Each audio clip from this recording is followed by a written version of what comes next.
L'appel du prince Harry à financer sa propre sécurité à son retour au Royaume-Uni a été contredit par une récente déclaration du ministère de l'Intérieur, a affirmé un correspondant royal. Le duc de Sussex veut retourner au Royaume-Uni pour le service d'action de grâce pour le prince Philippe qui se tiendra à l'abbaye de Westminster le 29 mars de cette année. Son équipe juridique déclare qu'il souhaite retourner au Royaume-Uni pour voir sa famille et ses amis et que, par-dessus tout, et ce sera toujours sa maison. Le ministère de l'Intérieur est actuellement enfermé dans une bataille devant la Haute Cour concernant sa tentative de financer personnellement sa propre sécurité à son arrivée au Royaume-Uni. Le duc de Sussex intente actuellement une action en justice contre une décision de février 2020 du comité exécutif royal et VIP, RAVEC, qui l'empêche de payer pour sa propre sécurité pendant son séjour au Royaume-Uni.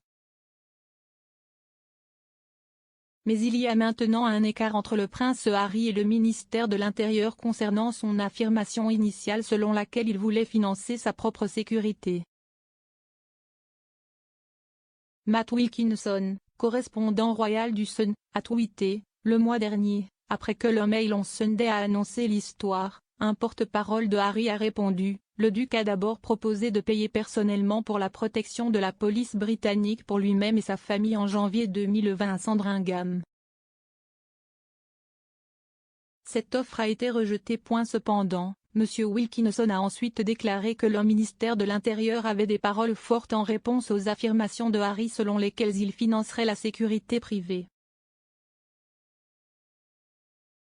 Dans des documents remis au tribunal, le ministère de l'Intérieur déclare qu'Harry n'a pas offert de financement privé à son retour en juin 2021 ou aucune des correspondances préalables à l'action qui ont suivi. Les avocats du ministère de l'Intérieur ont ensuite expliqué vendredi au tribunal qu'il n'était pas pertinent que le duc de Sussex demande à payer pour sa propre sécurité au Royaume-Uni.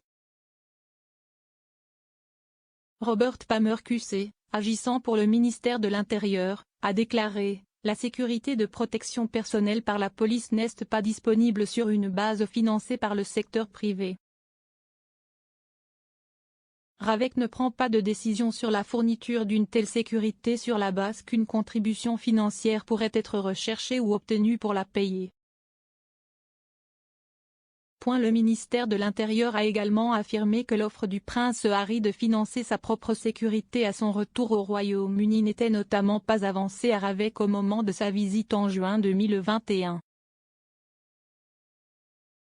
Le ministère de l'Intérieur a ajouté que cela n'avait été communiqué dans aucune discussion préalable à l'action.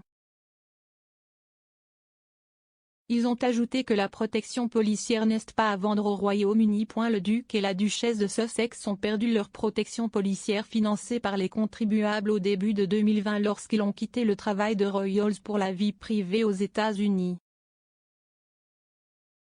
Les avocats du duc de Sussex ont affirmé que le Royaume-Uni sera toujours sa maison.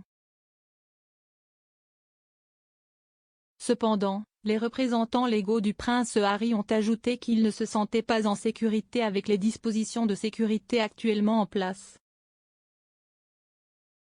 Lors d'une audience devant la Royal Court of Justice de Londres, le duc a fait valoir que son équipe de protection privée américaine n'avait pas la compétence adéquate à l'étranger ni l'accès aux informations du renseignement britannique. Il affirme qu'il a besoin d'une aide supplémentaire pour assurer la sécurité de sa famille lorsqu'elle se trouve au Royaume-Uni. Le prince Harry a déclaré qu'il souhaitait financer sa propre sécurité à son retour au Royaume-Uni, plutôt que d'imposer aux contribuables britanniques.